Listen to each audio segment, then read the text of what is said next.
Así que vamos a abrir nuestras Biblias, hermanos, hoy sí, en el versículo bíblico de la semana pasada. Juan capítulo 8, versículo 36. Juan capítulo 8, versículo 36.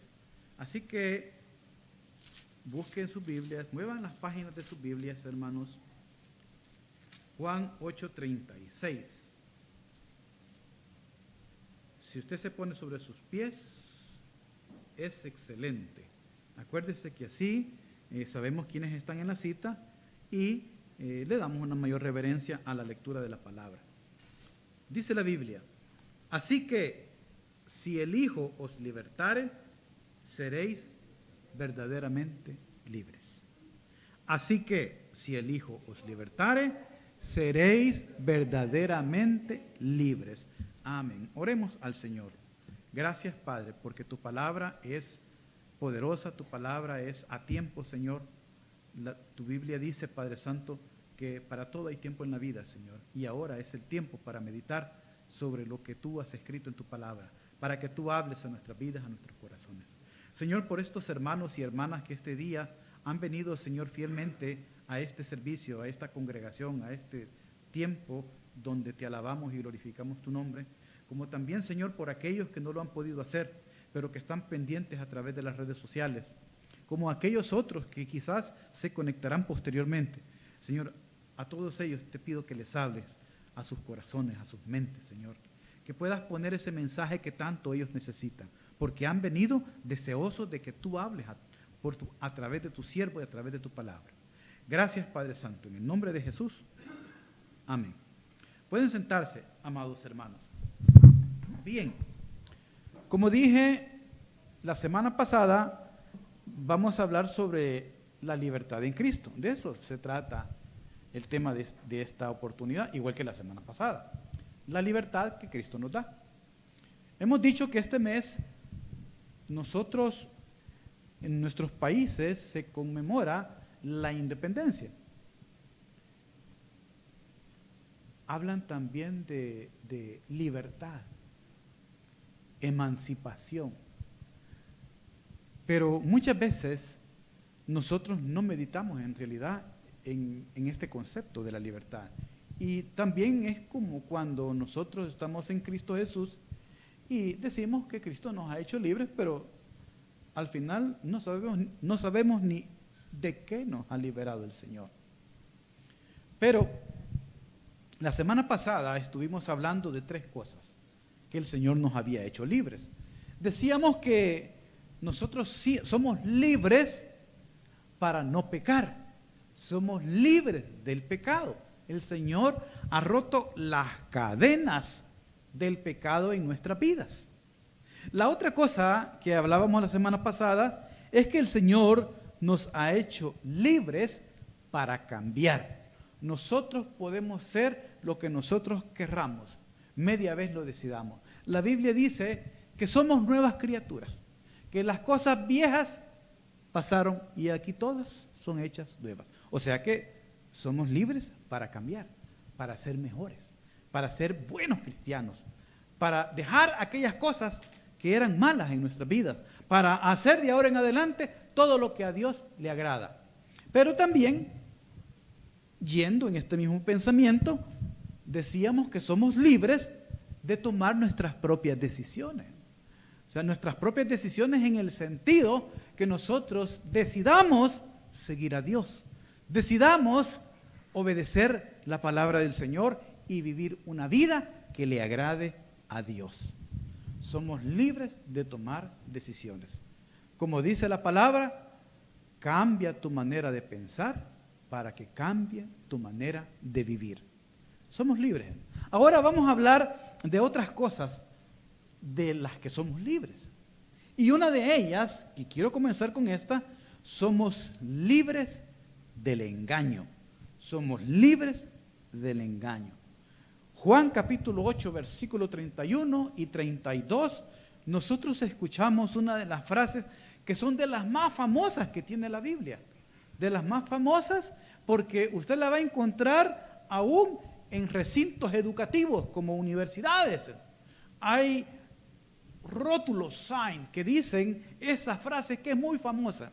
Dice la palabra: dijo entonces Jesús a los judíos que habían creído en él: si vosotros permaneciereis en mi palabra, seréis verdaderamente mis discípulos y conoceréis la verdad, y la verdad os hará libres. Esta frase es muy famosa: y conoceréis la verdad, y la verdad os hará libres. Hermanos, ¿cuántos de nosotros no sabemos leer? Entiendo que todos sabemos leer, pero usted a lo mejor conocerá personas que no saben leer. Bueno, yo conozco, es más, mi abuelita, ya fallecida, ella no sabía leer. Y para mí era triste eso, que ella no supiera leer. Claro, ella había vivido toda su vida sin saber leer. Era diestra haciendo cálculos matemáticos, sumas, restas y cosas de esas, porque era comerciante. Pero lastimosamente ella en su niñez no tuvo la oportunidad de ir a la escuela o que sus padres las mandaran a la escuela y aprendieran a leer. Pero es triste, hermano, cuando nosotros vemos que las personas no se pueden desempeñar. Fíjense que cuando nosotros podemos leer, nosotros agarramos un libro y lo leemos. Nosotros tenemos acceso a ir por todo el mundo a través de la lectura, poder visitar lugares, conocer culturas, conocer gentes, aprender de cosas a través de la lectura. Tenemos esa libertad de hacerlo. Las personas que no saben leer no tienen esa libertad. Ellos no pueden conocer más allá de lo que ellos pueden escuchar y comprender. Por eso digo yo que esta frase de nuestro Señor Jesucristo es muy verdadera, es muy certera en cuanto a aprender conocimientos, porque Él dice que nosotros vamos a conocer la verdad y esa misma verdad nos hará libres.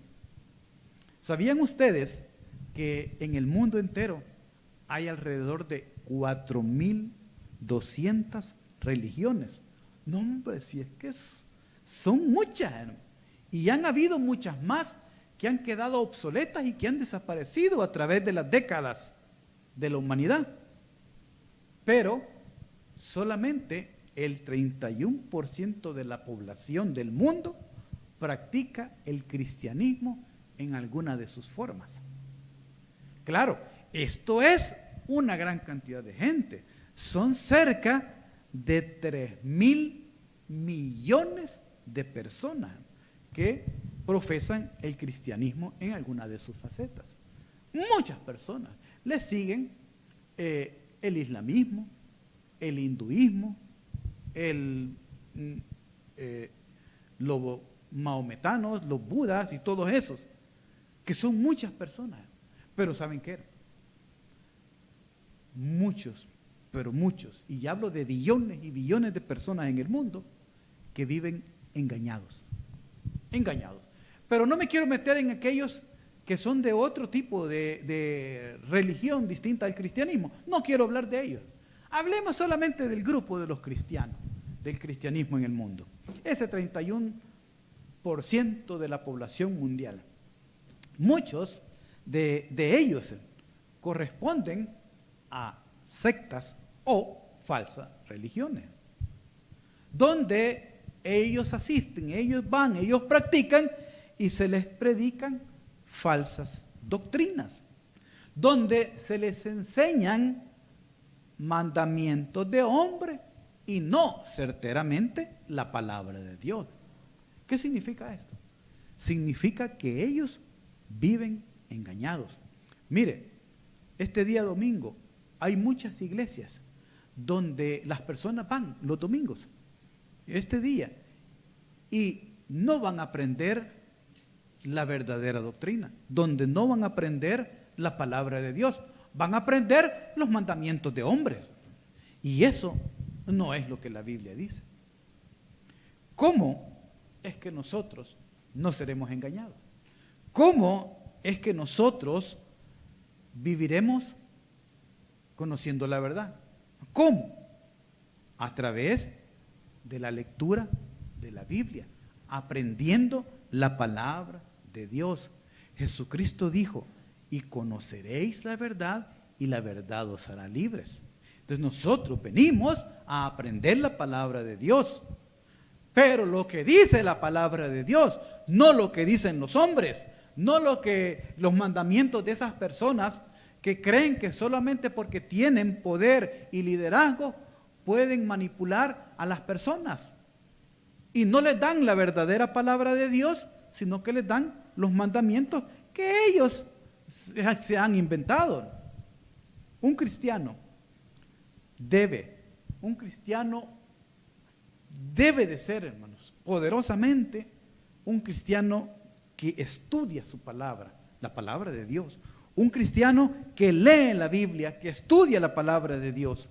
Si tú eres de esos cristianos que leen la Biblia y que estudia la Biblia, entonces tú no vas a ser presa fácil de las religiones falsas o de las sectas que hay por muchos lugares. No seremos presas fáciles. Pero un cristiano que no lee la Biblia, un cristiano que no estudia la palabra del Señor, es presa fácil de ellos. Es fácilmente llevado cautivo por esos grupos. Y mire, digo yo cautivos porque les cuesta salir. Les cuesta salir porque los manipulan. Les cuesta salir porque los engañan. Porque tienen poder de convencimiento. Pero como no conocen la palabra del Señor, ahí están siempre. ¿Y qué es lo que dice la Biblia sobre estas personas? Bueno, hay muchos versículos, pero yo quiero compartir uno con ellos, que nos dice que nosotros somos cautivos cuando no estudiamos la Biblia, cuando no estudiamos la palabra del Señor, cuando no conocemos de ella. Isaías 5:13. Isaías 5:13 dice, mire qué interesante esta palabra. No, si yo me quedo con la boca abierta. Dice Isaías 5:13, por tanto, mi pueblo fue llevado cautivo. ¿Por qué, hermano? Porque no tuvo conocimiento. Literalmente dice la palabra que la cautividad viene porque usted no conoce, porque usted no sabe. Como usted no conoce la palabra del Señor, lo engañan. Bueno, igualmente usted conoce Oseas 4:6, es muy famoso. Oseas 4:6, y muchas veces lo ocupamos de eslogan en las iglesias. Oseas 4:6 dice, mi pueblo fue destruido porque le faltó conocimiento. Muchos cristianos perecen por falta de conocimiento. Me decía un hermano, tuvimos una conversación muy íntima con un hermano hablando de sus problemas familiares, después de que su matrimonio estaba por quebrarse, por romperse. Hablando con él, leímos la palabra del Señor y vimos en lo que él se había equivocado. Y me dijo él, todavía me recuerdo estas palabras que las dijo en la sala de mi casa. Me dijo, hermano, pero yo no sabía eso. Si yo hubiera sabido eso, no estaría así como estoy. ¿Qué significa eso? La Biblia dice, mi pueblo fue destruido porque le faltó conocimiento. Y la idea es que crezcamos en conocimiento de la palabra de Dios. Si usted crece en conocimiento de la palabra de Dios, usted va a ser un cristiano exitoso, un buen cristiano. ¿Por qué cree que vivimos diciendo una y otra vez que se conecte a los estudios bíblicos? Que venga, cuando lo tenemos aquí presencialmente, que venga a los estudios bíblicos los miércoles, para que usted aprenda, para que usted conozca de la palabra del Señor. Mire, últimamente tenemos ya desde enero que estamos estudiando la doctrina bíblica. ¿Y qué son las doctrinas bíblicas? Es lo básico que usted como cristiano debe de saber. Lo básico. Claro, si pasa de eso, mucho mejor. Pero muchas personas, y yo debo de reconocerlo, muchas personas que vienen a las iglesias conocen poco No han desarrollado ese conocimiento básico de las cosas de Dios. ¿Y qué pasa? Son engañados. ¿Y qué pasa? Pues dice la palabra que son destruidos, que son cautivos fácilmente porque desconocen de la Biblia. A veces me preguntan a mí, ¿y qué dice la Biblia sobre este tema? ¿Y qué dice sobre esto, sobre lo otro? Desconocen de la palabra del Señor. La idea es que nosotros crezcamos en conocimiento todo el tiempo. Posiblemente tengamos 15 años, 25, 30, 40, 60, 70 años. Yo no sé. Pero la idea es que cada momento, cada día que pasa, cada semana, cada año que transcurre, nuestro conocimiento bíblico se incremente.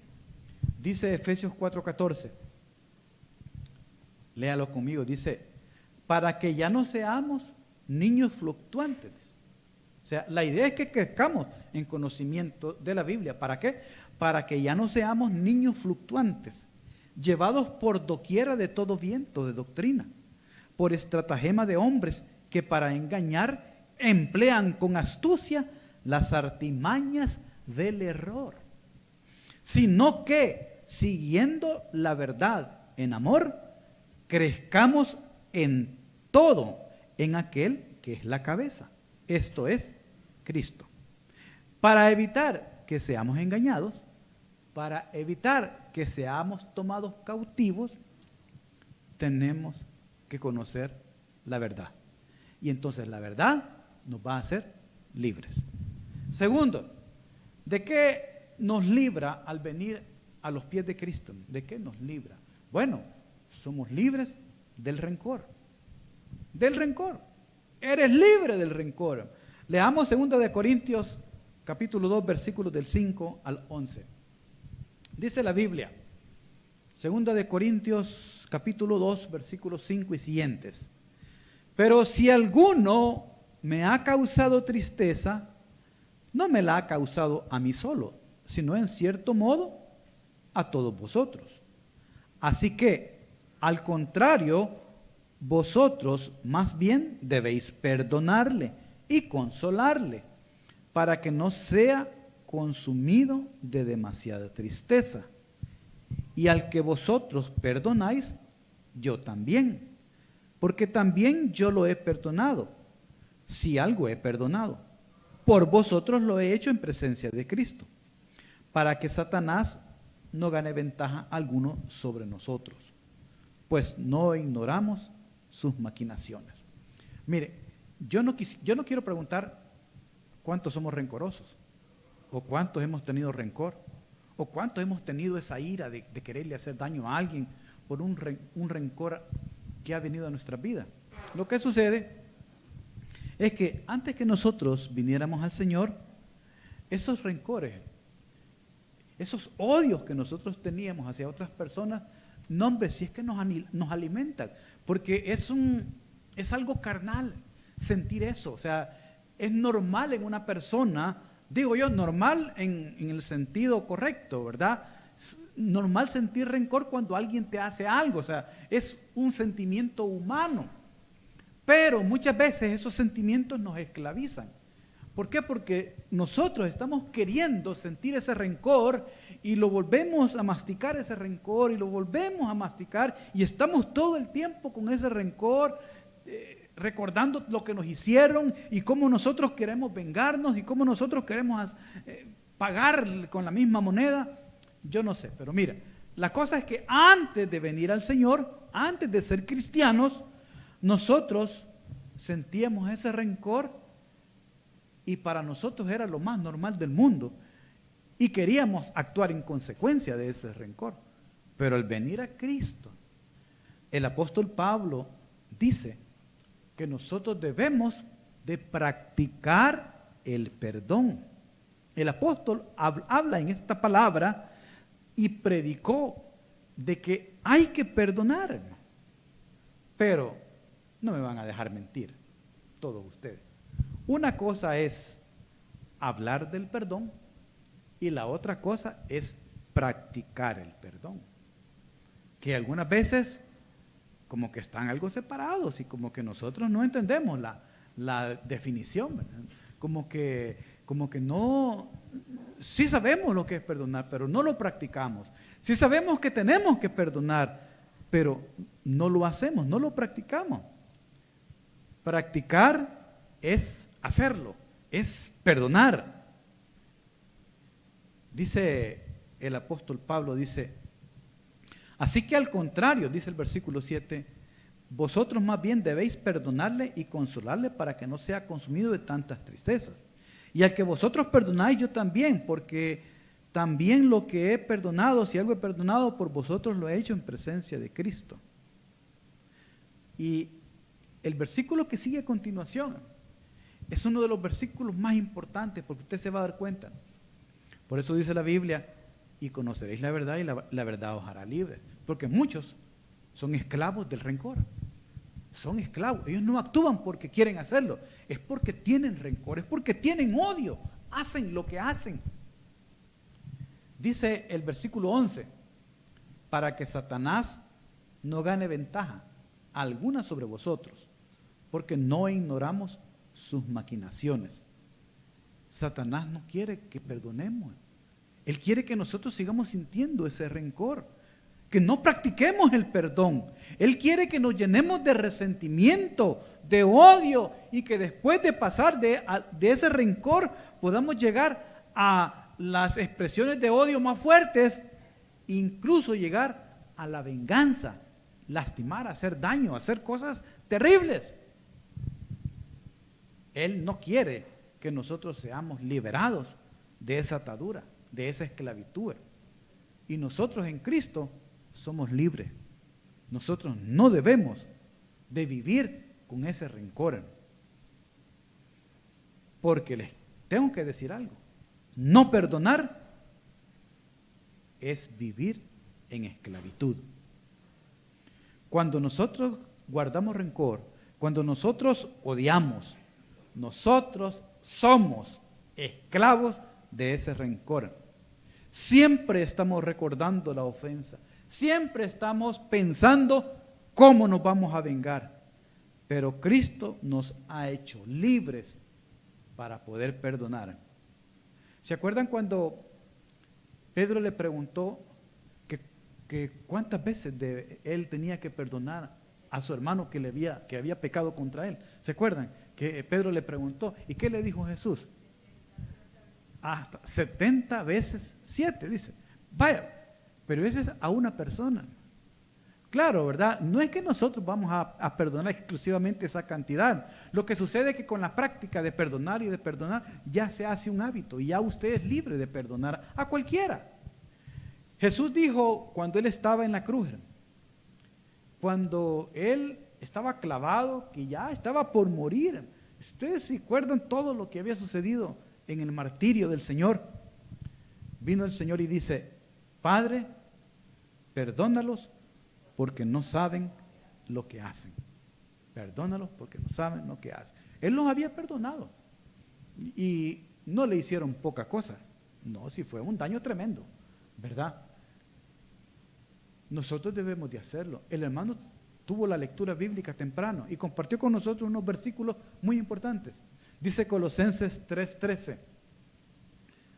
Dice con relación a nosotros, dice, soportándoos unos a otros y perdonándoos unos a otros si alguno tuviere queja contra otro. De la manera que Cristo os perdonó, así también hacedlo vosotros. ¿Qué significa, hermano? Significa que nosotros somos libres para perdonar. Somos libres de las cadenas del rencor. Si usted quiere seguir sintiendo rencor, es porque es su deseo, pero no porque Cristo no lo haya liberado. Cristo ya lo liberó. Así que usted es libre del rencor. Y tercero, somos libres del temor. Somos libres del temor. Bueno, leamos la cita que tengo preparada, que es primera de Juan 4:18. Primera de Juan 4:18. El apóstol que habla sobre el amor, está hablando del amor de Dios. Está hablando del amor entre hermanos. Pero mire este versículo cómo dice, hablando del amor de Dios, dice, en el amor no hay temor, sino que el perfecto amor echa fuera el temor, porque el temor lleva en sí castigo, de donde el que teme ha sido perfeccionado en el amor.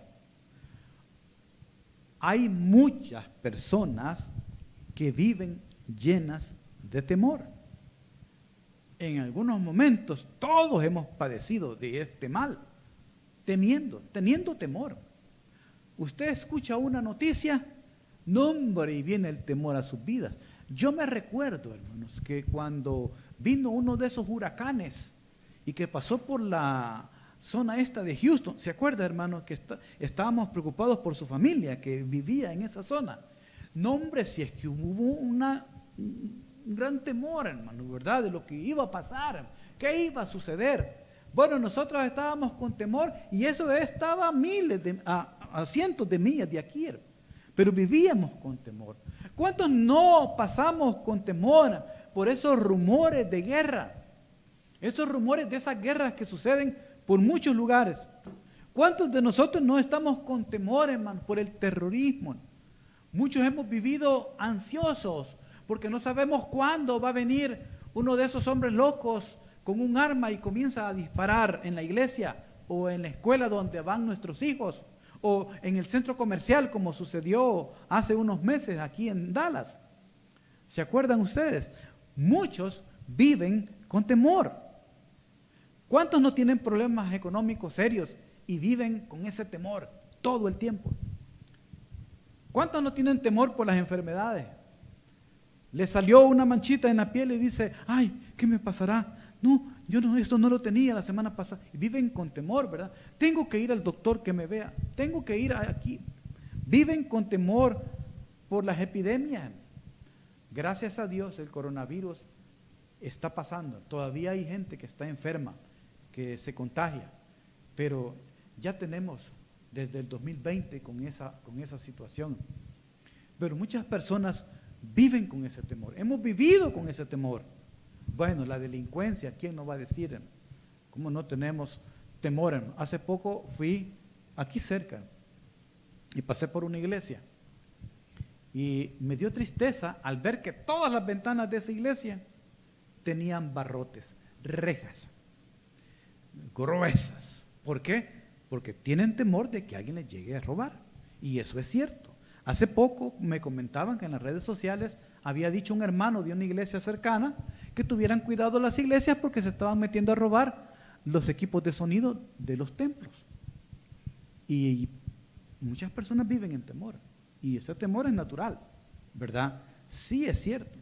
Pero la Biblia dice que a pesar de que todas esas cosas ciertamente suceden, o sea, las malas noticias, los rumores, el terrorismo, los problemas económicos, las enfermedades, las epidemias, la delincuencia. Si bien es cierto, todo eso es real, pero la Biblia también dice que el amor de Dios echa fuera el temor. Así dice el versículo. Si no, léalo conmigo de nuevo. Primera de Juan 4:18.